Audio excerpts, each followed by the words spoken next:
Halo semuanya, kembali lagi bersama saya Michael. Di video kali ini kita akan bahas update market crypto with the current situations. Mungkin teman-teman langsung mau to the point ya. Market dump, apa yang harus kita lakukan? Apakah market akan turun lagi?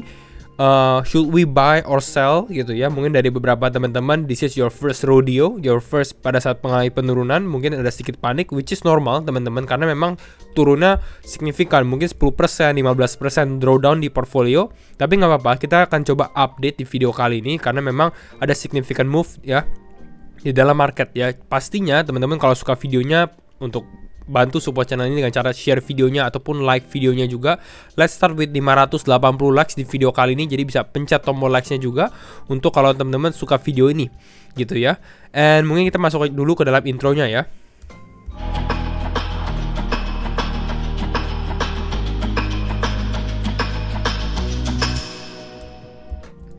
Oke.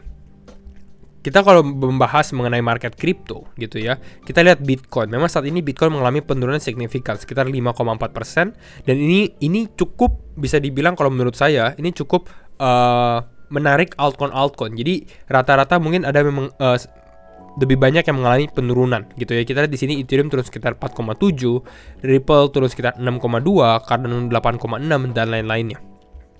Ya. Namun situasi market ini sedikit berbeda, di mana kita bisa lihat beberapa altcoin still quite outperforming the market despite the dump pada saat penurunan.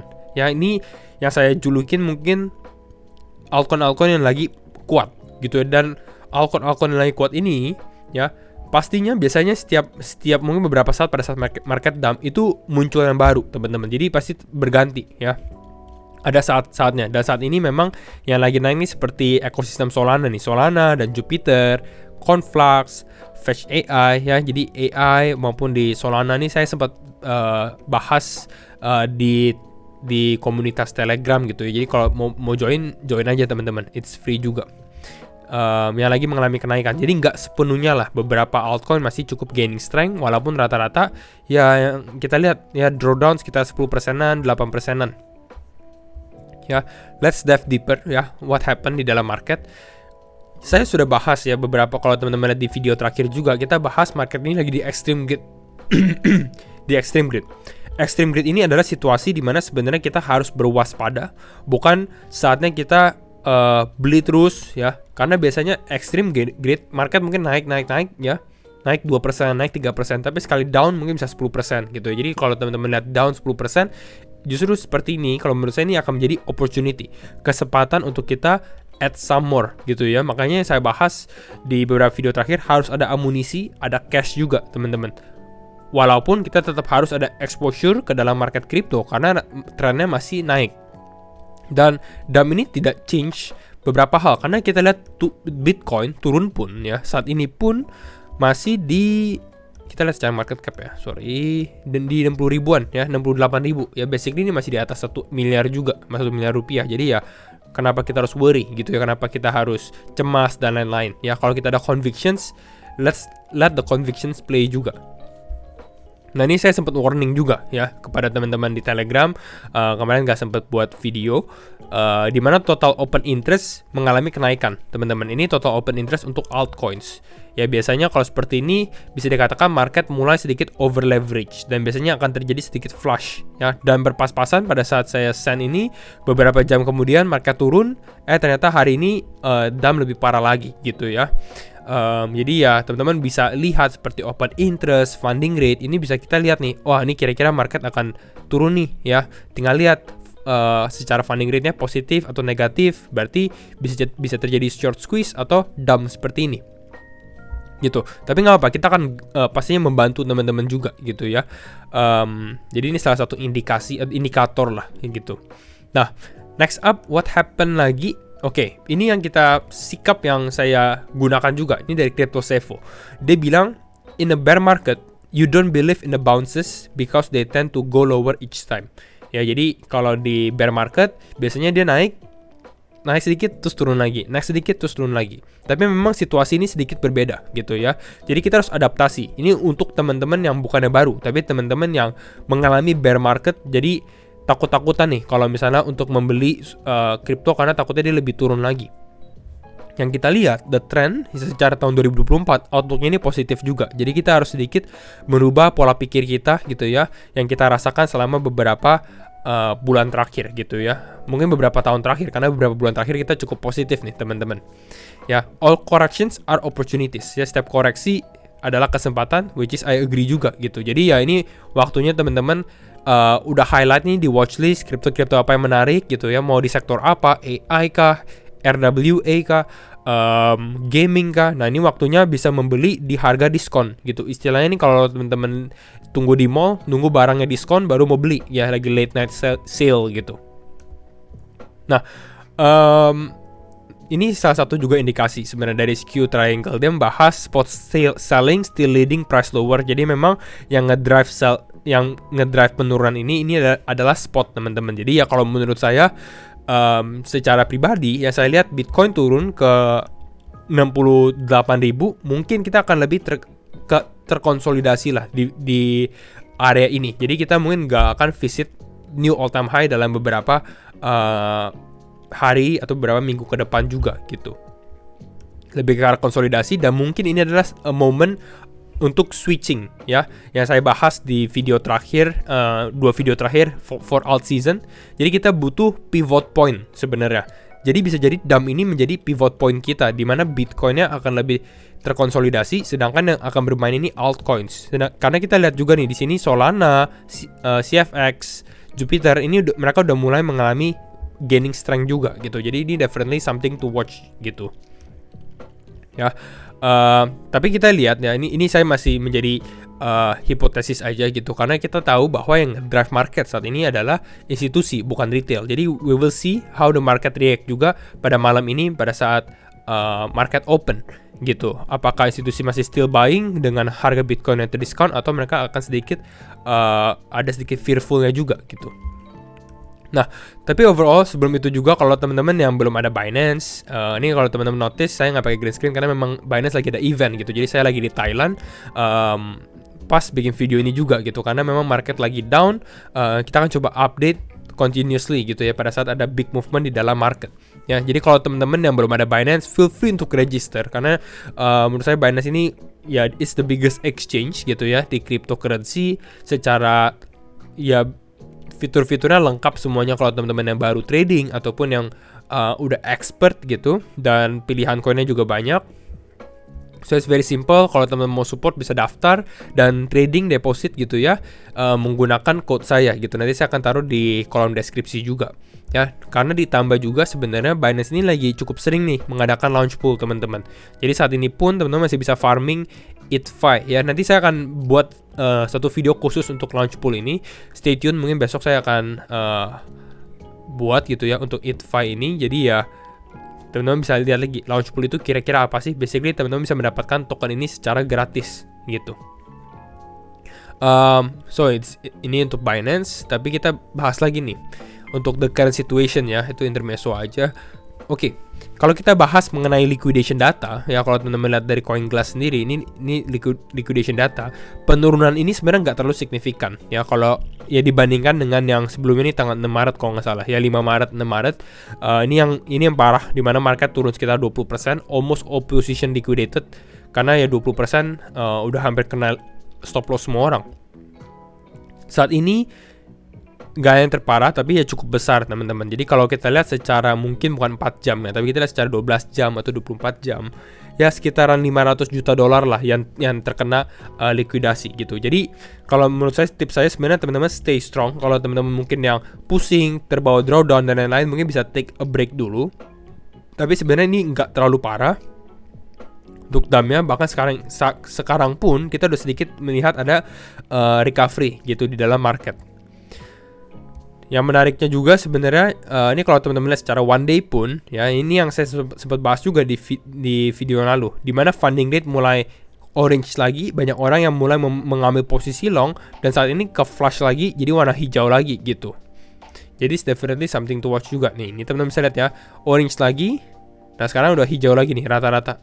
Hanya wave aja nih, wave yang meme coin yang orang-orang mungkin sedikit cukup ekstrim gitu ya mengambil posisinya untuk wave. Nah, Itu untuk Bitcoin gitu ya. Nanti kita bahas technical Bitcoinnya, tapi saya mau bahas altcoins juga. Karena kalau teman-teman lihat secara daily, ini rata-rata sebenarnya diskon ya. Ini 8%, 10% diskon. So it's a good thing kalau teman-teman mau beli. Ya kalau saya sendiri sebenarnya nggak akan full deploy ya amunisinya. Mungkin kalau saya masih punya 100%, saya akan deploy sekitar 40-50% gitu ya, karena diskon seperti ini. Apakah Bitcoin ataupun market masih bisa mengalami penurunan? Masih bisa gitu ya. Tapi apakah ada possible bounce? Yes, itu juga. Jadi kita tetap yang penting adalah exposure. Kalau teman-teman nggak mau menunggu, nggak mau timing the market, ya boleh aja gitu ya, langsung hit gitu. Karena secara daily yes kita turun, secara hourly ya ini udah mulai sedikit mengalami kenaikan nih rata-rata. Udah mulai sedikit rebound. Dan kalau kita lihat secara longer time frame ya sebenarnya no need to be worried juga, karena teman-teman bisa lihat di sini rata-rata naik berapa persen teman-teman. Ini rata-rata naik mungkin 40-50%. Jadi yang bubble kecil ini aja ya, ini adalah candle performa dia dalam sebulan. Ya, dan kita lihat di bubble kecil ini seperti sandbox nih. Kecil seperti ini dia naik 44%. Ya, PP naik 700%, AJAX naik 280%. Jadi sebenarnya penurunan ini ya nggak terlalu berdampak lah. Ini masih quite positif juga untuk market gitu. So ini yang saya mau lihat. Jadi lihatnya juga dari bigger picture teman-teman. Jangan kita lihat dari time frame daily aja ataupun bahkan hourly. Walaupun sekarang hourly memang pas-pasan kita lagi sedikit mengalami kenaikan. Ya, that's it. Dan kita lihat market yang sebenarnya lagi cukup ada development ya. Sebelumnya di video lalu ya, saya promosi sedikit ya, di video lalu saya sempat bahas comeback duo, yaitu adalah FTM dan DOT. Dan baru aja nih si Andre Cronje, developer dari Phantom sendiri, dia mulai tweet lagi ya. Dia bilang di sini Phantom costnya itu sangat murah, sub atau di bawah $0.01 per hari ya. Dia bilang nih $0.01 hari ini, $0.01 tahun lalu, 2 tahun lalu sampai 2019. Jadi istilahnya memang Phantom ini bisa dikatakan ya transaksinya bisa handle yang besar ya. Lalu yang kedua adalah murah fee-nya. Ya, untuk lebih dalam buying zone dan lain-lain mungkin udah hit. Ini teman-teman bisa cek di video kali ini gitu. Ya, video ini ya, The Comeback Duo. Kita review sedikit ya. Kalau kita ada series, kalau teman-teman mungkin yang nggak familiar, public portfolio, di mana kita mulai dari 20 juta. Saat ini sebenarnya masih oke, karena memang saya udah jual pada saat market mulai mengalami kenaikan. Secara alokasi pun kita cukup besar USDT-nya saat ini 56% ya, karena kita udah jual beberapa holdings. Dan sebenarnya holdings RSR kita pun cukup kuat gitu. Bahkan ini udah naik 87% dari harga yang kita beli. Tapi ini saya masih hold untuk RSR, jadi kita nggak terlalu berdampak lah. Jadi the portfolio ini quite strong. Mungkin next videonya kalau teman-teman stay tune di sini, kita akan buat episode untuk buying gitu ya. Tapi nanti saya akan coba do some research dulu sebelum kita mulai videonya. I think that's all. Kita coba bahas secara teknikal pastinya untuk review market. Kalau secara daily ya, kita lihat Bitcoin aja teman-teman, karena kalau Bitcoinnya turun, rata-rata altcoin turun. Ini saya sempat baru share juga di Telegram. Jadi technically pada saat Bitcoin mengalami penurunan saat ini udah hit key area saya, key area support saya itu di kisaran area 65.600, 65.700. Ya, ini di garis ini, garis warna kuning. Mungkin market masih bisa turun lagi. Mungkin dia akan coba testing lagi ke area demand 1 ini gitu ya. Tapi ini saya nggak akan terlalu worried juga sih. Sebenarnya kalau market turun seperti ini, it's okay gitu. Untuk demand 1 dan demand 2. Jadi secara struktur pun sebenarnya ini kita cukup bullish. Jadi kalau teman-teman lihat secara time frame 4 jam mungkin ya. Jadi ini struktur yang saya buat kira-kira seperti ini. Ya, kita sebenarnya belum break trend line. Yes, mungkin teman-teman lihat ini secara short term trend line-nya, wah ini turun gitu ya. Tapi ya, kita lihat secara lebih trend line lebih besarnya lagi, sebenarnya kita belum break. Jadi ini saya lihat juga di sini. Kalau teman-teman lihat, ini area konsolidasi juga gitu. Jadi saya potensi mungkin Bitcoin kalau turun pun sebenarnya masih ada. Itu kisaran di 63.000, 62.000. Jadi I'm eyeing this juga sebagai demand 2. Makanya kalau teman-teman tanya kenapa saya tadi deploy-nya mungkin 40-50%, ya mungkin ada potensi sebenarnya Bitcoin untuk testing lagi ke area demand 2 ini. Jadi nggak akan terlalu agresif untuk buying-nya juga. Tapi ya it's an opportunity juga untuk koreksi ini, definitely. Ya, karena ini udah di demand 1. Ini udah hit It's time mungkin kalau kita lihat Bitcoin bagaimana reaksinya. Possible mungkin dia nggak akan hit ke demand 1, tapi mungkin turun dulu ke area kisaran 67.000, 66.000 di area ini gitu ya, baru mulai mengalami kenaikan lagi gitu. Tapi saya rasa Bitcoin sebenarnya lebih ke arah konsolidasi sih. Jadi teman-teman coba lihat nanti altcoin apa yang cukup gaining strength juga. Nanti saya coba share juga masukan ke public portfolio kita juga. Jadi ini untuk Bitcoin, dan kita coba tes juga Bitcoin dominance sekali ya. Bitcoin dominance. Nah, kita lihat juga nih Bitcoin dominance walaupun secara 4 jam ini yang saya bahas ya. Ini basically Bitcoinnya naik di sini, tapi kita lihat trennya ini masih down gitu. Jadi memang udah ada sedikit perubahan ya. Mungkin altcoin udah akan mulai gaining strength lagi gitu. Karena kita lihat juga yang recovernya paling cepat justru bukan Bitcoin saat ini, justru altcoin. Jadi it's definitely the one to watch. Dan penurunan kali ini sebenarnya bukan sesuatu yang besar lah. Ini hanya kesempatan untuk teman-teman buy lower aja ya. Conviction skill level kalau menurut saya pun ya tadi 63.000 62.000 lah kisaran area tersebut. I think that's all untuk kita review sedikit di market crypto. Pastinya kalau teman-teman suka video ini, share videonya, like videonya, dan sekali lagi thank you semua for watching juga, and we will see you in the next video. Bye bye.